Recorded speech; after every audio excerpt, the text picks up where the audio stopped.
राधे राधे। आप सभी को हम जाना है अपनी बड़ी वाली दीदी की बहू के यहाँ पर, वहाँ सत्यनारायण की कथा है। चलिए दिखाते हैं वहाँ पहुँच आपको। हम यहाँ पहुँच गए हैं, पूजा शुरू हो गई है। चल ना।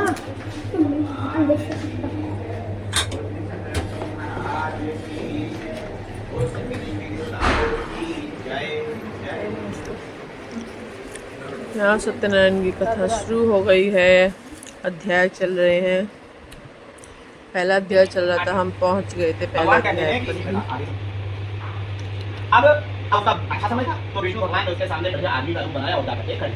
भिखारी ने सोचा ये कोई बढ़िया आदमी मेरे सामने खड़ा है, इससे कुछ पूछ लेना चाहिए। तो भिखारी उठा उठ करके विष्णु भगवान के पास गया और भगवान से जाकर कहता है कि महाराज आप कोई बढ़िया आदमी लग रहे हो, मैं भिखारी हूँ, भीख मांगता हूँ, यदि इससे बचने का कोई उपाय जानते हो तो कृपा कर रहा हो। इतना सुनने विष्णु भगवान ने कहा कि मैं भिखारी ब्राह्मण, यदि तुम श्री सत्यनारायण भगवान की कथा को करो तो तुम्हारा कल्याण होगा। क्यों? कथा, हवन, पूजा, पाठ, यज्ञ या कोई भी अच्छे कामों को करने से आदमी की बुद्धि सुबुद्धि होती है, रोजी रोजगार में बरकत होती है और उसका कल्याण। जब पूजा पाठ करते हो तो आदमी को पुण्य की प्राप्ति होती है और पुण्य किसी दुकान पर तो नहीं, पुण्य को आदमी को अच्छे कामों को करके कमाना है। तो जब कथा करोगे, पूजा पाठ करोगे तो पुण्य की प्राप्ति। आज से कथा आज और पिछले 3 महीने से वो कथा तुम्हारे दिमाग में चल रही है, उसे राजा तो सोचो ये क्या है। ये कथा मतलब जब से दिमाग में चल रही है तब से जो कथा हो रही है उसका पुण्य फल मिल रहा है आपको। फिर कथा चल रही है, फिर आप तुम्हारी तैयारी का टाइम आया तो तुमने तैयारी रात से कर रखी है। ये क्या है? अरे ये इससे पहले तो नहीं, अभी हो जाएगी इसके बाद से फिर, लेकिन जो ये वृत्ति आ गई ना ये तो पुण्य है। फिर आपने कथा की, इसी बात में 20 आदमी 10 आदमी 5 आदमी इकट्ठा हुए, 4 आदमी चाहे मर हो चाहे ना हो, लेकिन नारायण नारायण तो कहना ही पड़ेगा भाई आए हैं। तो कितने आदमी भगवान का नाम ले रहे हैं, कितने आदमी भगवान की बात सुन रहे हैं, कितने आदमी का कल्याण होगा? ये किसी वजह से होगा, जो करा रहा है उसकी वजह से होगा भाई, उससे पहले तो नहीं हुआ। तो इसीलिए करने वाले को भी फल की प्राप्ति होती है और कराने वाले को भी फल की प्राप्ति होगी। और फिर जब बराबर हो जाएगी तो आप प्रसाद दोगे, प्रसाद आदमी अपने पास देगा।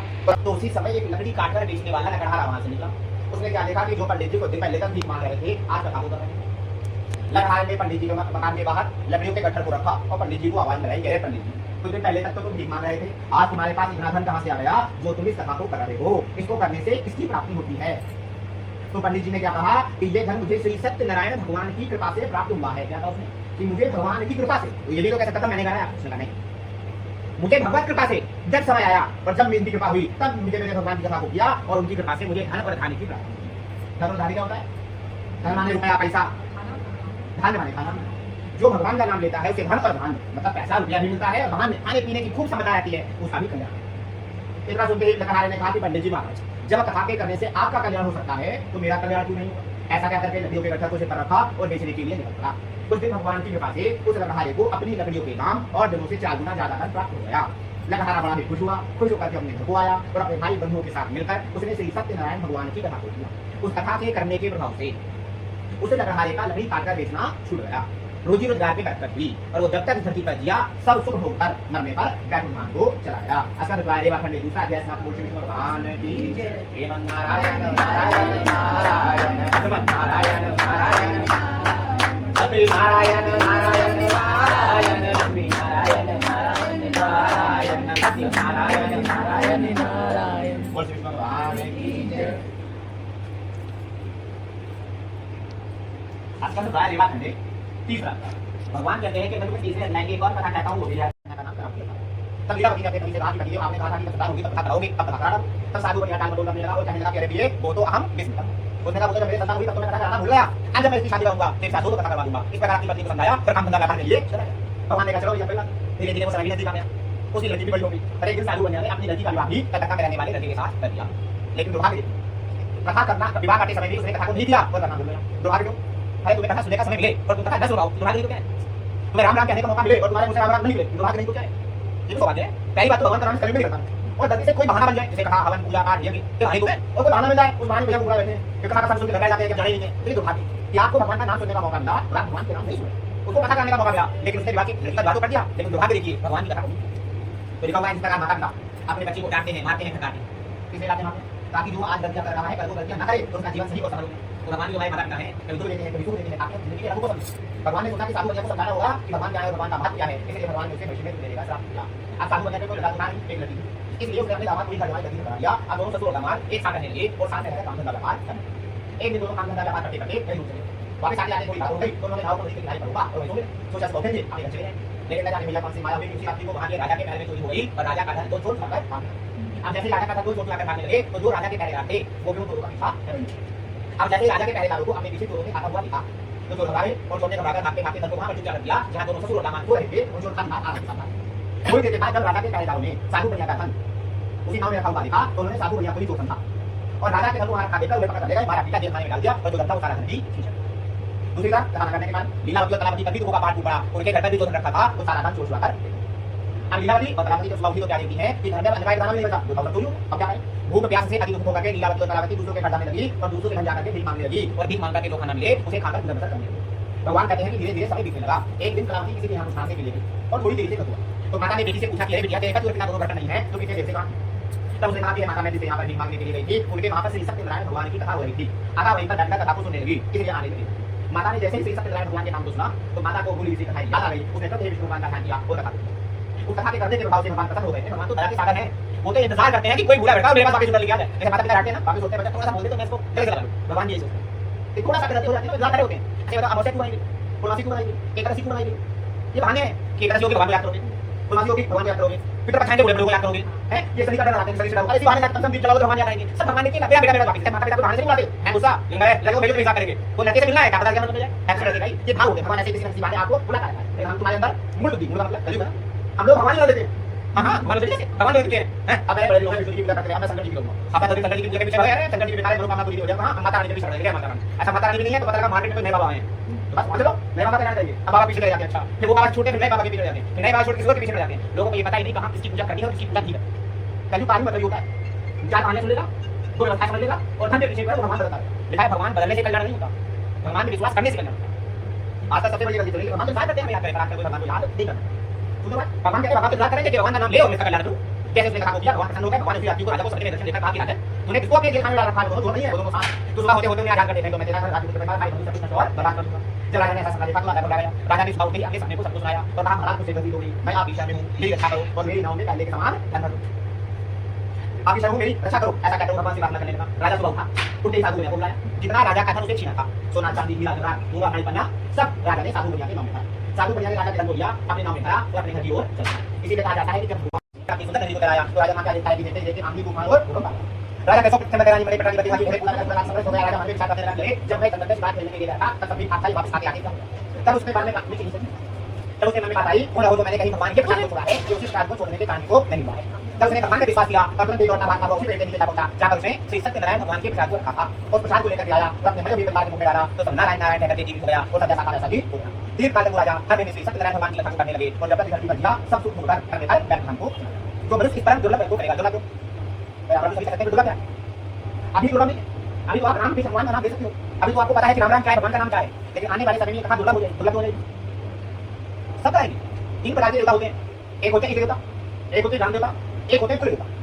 अब मैं लंबी कहानी को समझा मैं अपने काम कर रहा हूं मेरा समझिए मुझे जो दर्शन मिलेगा वही मिलेगा 1 घंटे में तो मैं ढूंढने लेकिन बढ़ने के बाद मैं चाहता हूं मुझे भगवान जी के दर्शन हो। पहली बात तो पता नहीं भगवान है कि नहीं मैं कहता हूं भगवान ना हो तो बहुत अच्छा नहीं होंगे तो बहुत अच्छा सब कहानी खाने बंदा हो जल्दी से मिले चले जाओ सही बताओ और गलती से यदि भगवान हुए तो ये नाराज होंगे और नरक भी होगा भगवान होगा सर भी होगा नरक भी होगा सब कुछ होगा और गलती से हमारी मृत्यु हो गई जब बात कर रहे हैं बताओ पहले पूछ लिया कोई पंडित जी तो सारी जिंदगी में क्या किया क्या एक दिन बता पाएंगे कि हमने भगवान ईमानदारी से नाम लिया था कोई बता पाएगा एक बार ईमानदारी से महाराज मैंने झूठ नहीं बोला कपट नहीं किया गलत नहीं किया कोई एक बता पाओगे तो जब हम भगवान के 100 साल दिए हुए 100 साल होते कोई एक नहीं बता पाएंगे तो इससे तो अच्छा है भगवान ना हो भाई होंगे तो क्या इसलिए जब कभी समय मिले तब भगवान का नाम लीजिए कि मरने के बाद अगर कभी भगवान से मुलाकात हो जाए तो कहते कि महाराज एक दिन गलती से पता हो रही थी तो राम से निकल गया था भगवान है इसी भगवान का नाम लीजिए पर नहीं है तो भैया ये तुम ऐसा काम तो कर नहीं रहे भगवान बोल देंगे। यहाँ पर अध्याय संपन्न हो गए हैं अब हवन शुरू होगा। यहाँ पर पंडित जी समझा रहे थे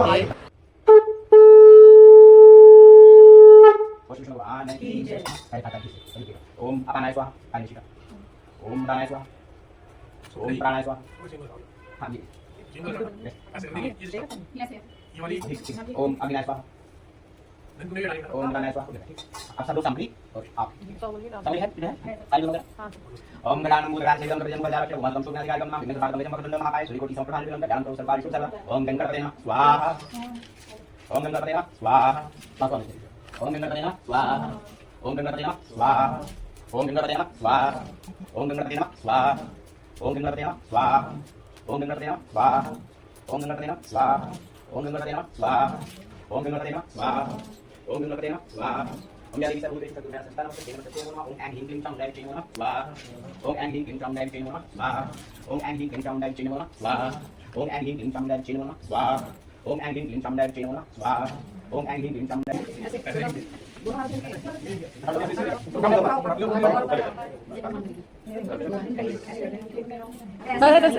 हवन भी संपन्न हो गया है। अब आरती शुरू होगी।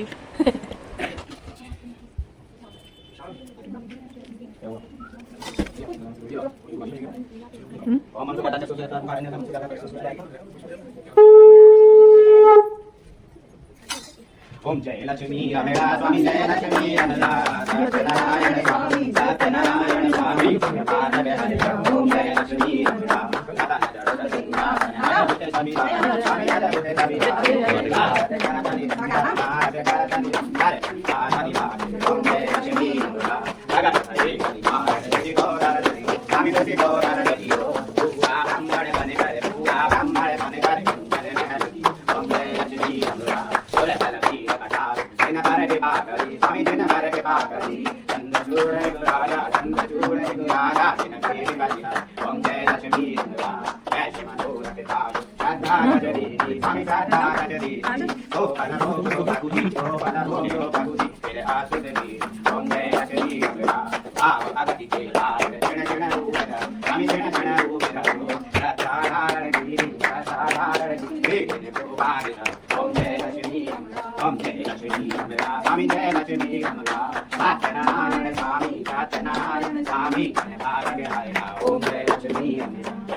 तुम्हें बंधु शका तुम्हें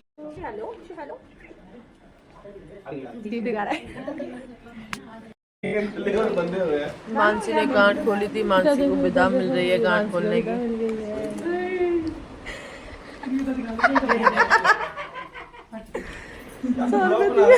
विदा हो गई है और यहाँ ये प्रसाद सबके लिए तैयार कर रहे हैं। शिमला मिर्च का प्रसाद का प्रसाद है।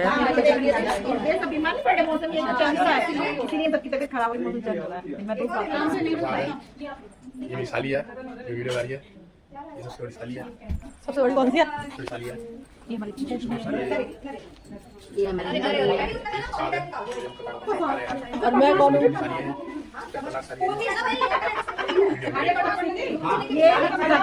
नहीं भाई कहाँ के? हम खाने का प्रसाद पूजा में आए थे बड़ी दीदी के घर, नहीं उनकी बहू के घर। आप कुछ कहना चाहेंगे? मैं कुछ नहीं कहूँगा। राम राम। ये हमारे पंडित जी हैं।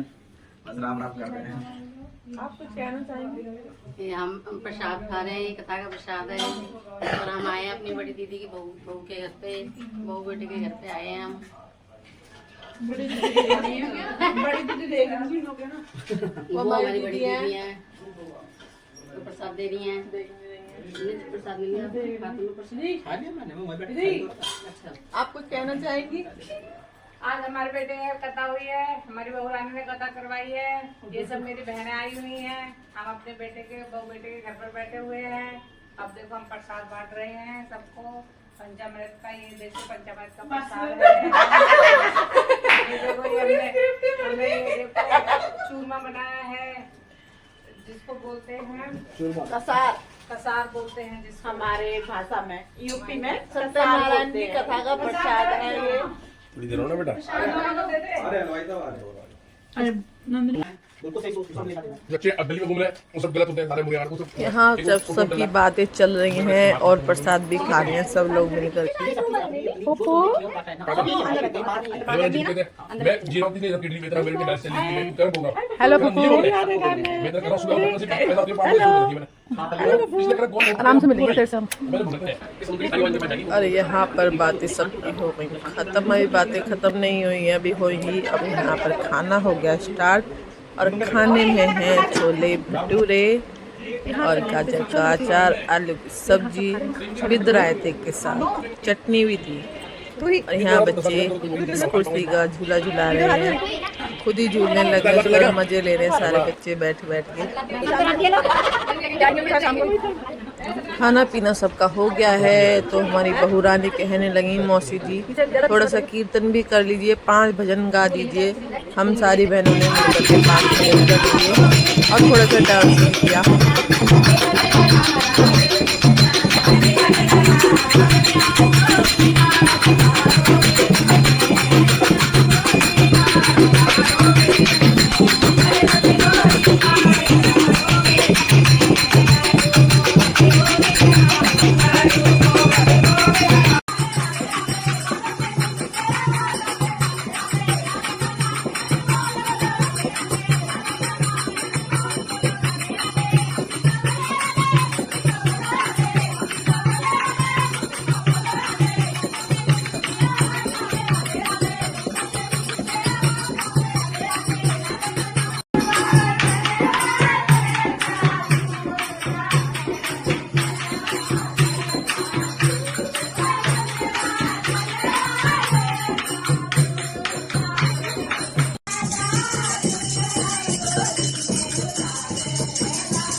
सबने डांस कर लिया है और ये हमारी बहू रानी डांस कर रही हैं। देखो कैसे मटक मटक के डांस कर रही हैं। और ये कुछ बहू रानी ने हमें दिए तोहफे जो लाई थी अपने यहाँ से राजस्थान से। सारी मौसियों के लिए कुछ गिफ्ट लाई थी। सबको पैर छूकर के आशीर्वाद लिया सबका। बहुत अच्छे से मान सम्मान किया हमारा। बहुत अच्छी हमारी बहू रानी है। और यहाँ पर मैं भी आ गई झूला झूलने के लिए। डांस होने के आई नहीं यहाँ पे भाई तुम नहीं चल रही, तुम बैठ जाओ, तुम 8 बजे जाओगे आराम से। हमें राधे राधे राधे राधे। ये हमारा बेटा है, हम इसके आए थे कथा में। और ये देखो इसके कपड़े चेंज हो गए। ये देखो मुंह फेंक लिया इसने। ये हमारी बहू रानी जो राजस्थानी ड्रेस में थी और इनके कपड़े चेंज हो गए। पार्वती बड़ी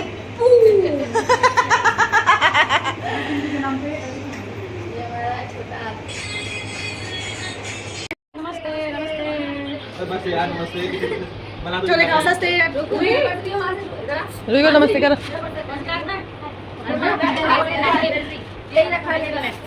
चलो बोला है चल ले पकड़ लो। चलो हम जा रहे हैं। ऐसे कर दो ना।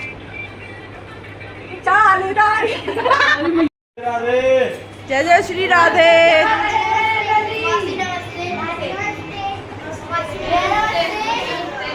चलो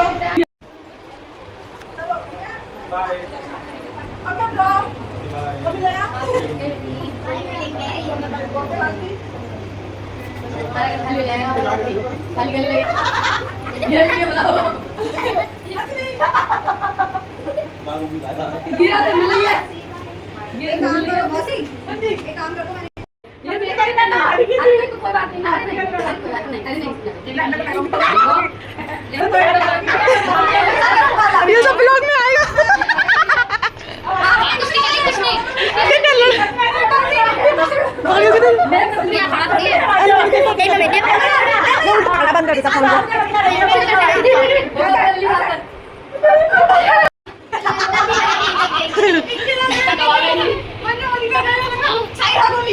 फुफ्फू कहाँ फुफ्फू?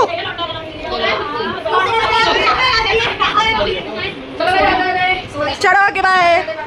आप सभी को वीडियो कैसी लगी? वीडियो पसंद आए तो लाइक करें, शेयर करें। मिलते हैं अगले ब्लॉग में। राधे राधे, जय श्री राधे।